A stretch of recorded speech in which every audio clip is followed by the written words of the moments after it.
Okay, so roughly this is about 8 rolls if you don't include the lower front, which also is going to have some of the same issues I'm going to show you here. Okay, first of all, we have the flashing that is separated. I'm not going to stick it in there, but I could easily fit a cigarette butt into there. See these splits, these openings? This will actually trap water. You can see the bonding fabric there that is used, and the fact that there was no bonding fabric here, which is why the seam is separating. I'm not going to pull on this, but you can see this here. So it looks like this was done in a hurry. It looks like you definitely got some time out of it. But again, once the seam starts to split, you start to see the fabric, and then it starts to open like this. It's time to get some work done. This right here looks like an inferior patch. You can see that you're collecting water here. Again, this is just roofing cement put down without the bonding fabric, and without that happening, it just easily separates over time. Let's see if I can squish some water out of there for you. Yeah, here's some. Watch this. See how it gets shinier? It's water getting under there. There's some other issues. You've got overburn here, which destroys the material. Getting it too hot. Got a place here where I can stick my whole finger in. And you definitely don't want water getting into your structure during winter, because water turns into ice, and ice expands and opens it up. But this is over torched. Here there's an opening, an overbleed. I'm not going to pull up on this too much, but I want you to see this. There's several spots like this on this wall that aren't even welded together. The whole point of this rubber, it comes in 33 foot by 39 inch long rolls, almost like carpet. You roll it out, and then the next roll is supposed to have this. It's called a heat weld. But there's so many areas where there's no heat weld.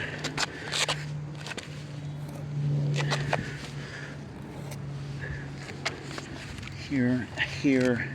Like I don't want to show you this a lot, because I don't know if you're ready to do this tomorrow or if you want to do it in 2 years, although I would recommend doing it yesterday, just because you have so many areas, I can't see my own shadow in the way, that are just open.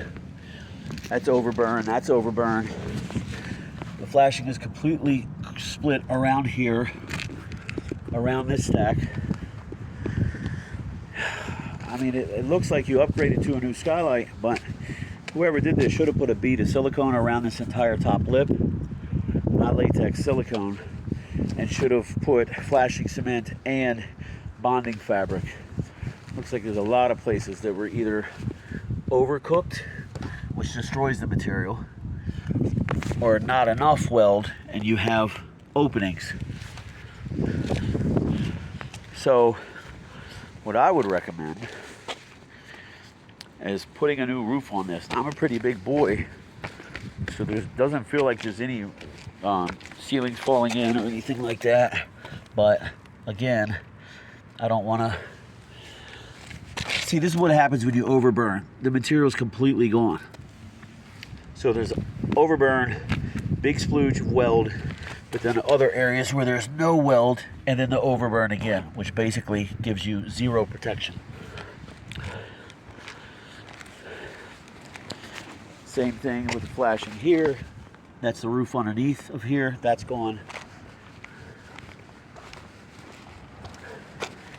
Don't even get me started on this. So somebody attempted to flash these closed, but that's not a permanent bond. And here's how you know. See this split?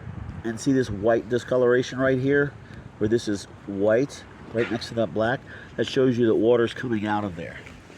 And the reason why is because the flashing's no good. See this? Imagine if you had a tire like that. Would it hold any air? No. So it's not a fix this, which is collecting water, or fix this. This should have just been wrapped with rubber, this whole thing. It's too much. So the rubber that was put here, not a complete burn, overburn, openings, And like I said, I'm not going to keep going around lifting up. I don't know how ready you are, but I would put a roof on this yesterday if I was you. But yeah, and then see here you have this gradient here.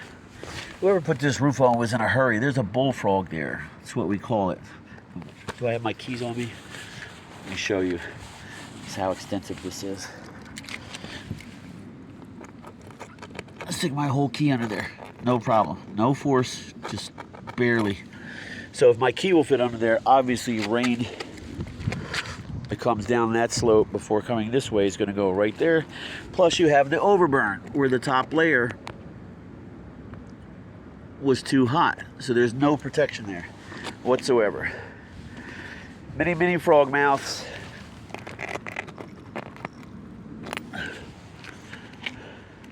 You get the point. And then where it's important, at the overlaps, there's no seam welded bleed where there should be. So I'm sorry to say that somebody was in a hurry, but it looks like, and look at this, this isn't even down. But that's where these foams come in handy. You can see exactly before and after. You have the parting walls where water comes and hits. Sideways rain, it gets trapped under there. You have it again here. You have it again here. Multiple locations. Not to mention the fact that the material isn't even down. So what I would recommend if this was my house, just throw a new rubber roof on it. It doesn't have to be torn off. You don't have any ceilings caving in or joists that feel like they're on their last leg. So it's nice, durable, and strong.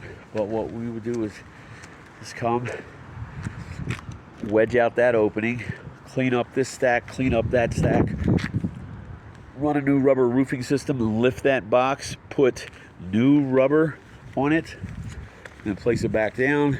It would be flashed correctly. This is completely incorrect. There's not a roofer in the universe that will guarantee this type of install. You got the flashing separated here again. Like I could stick my, and I've got sausage finger. It's not a skinny finger, so just to give you an idea.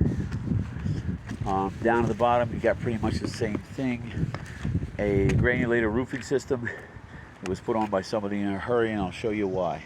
Give me 1 minute. Pause this. Go down. All right, now that we're back down here, let's take a look at this. We have the same lack of properly welded bleeds, followed by some overcooking. See this right here, where the key is? The flashing here along this entire line is just completely, my key will fit in there and water will fit in there. Same thing, same thing, same thing. Flashing around here shot. There's no welded bleed here. It's interesting because it looks like the rubber was overcooked in some places and then just not heated at all properly in other places.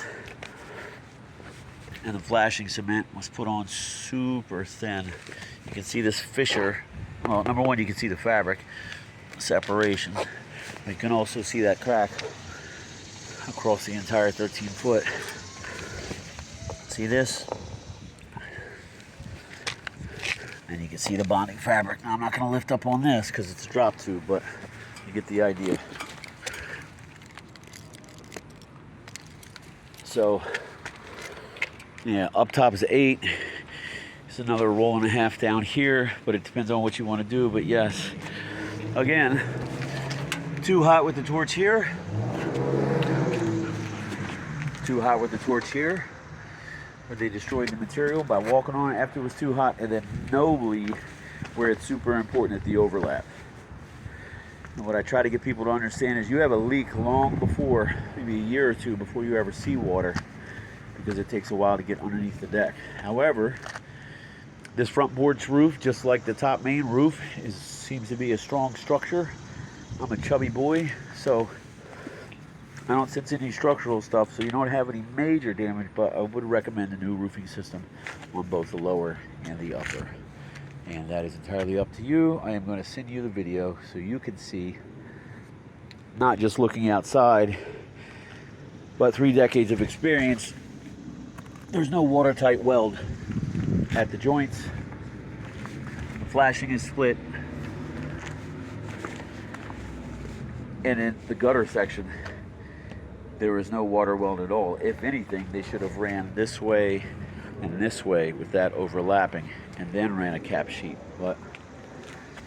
And they should have brought the rubber up onto the wall, a minimum of 6 inches for a counter flash that's effective, because that isn't. It's split all the way across.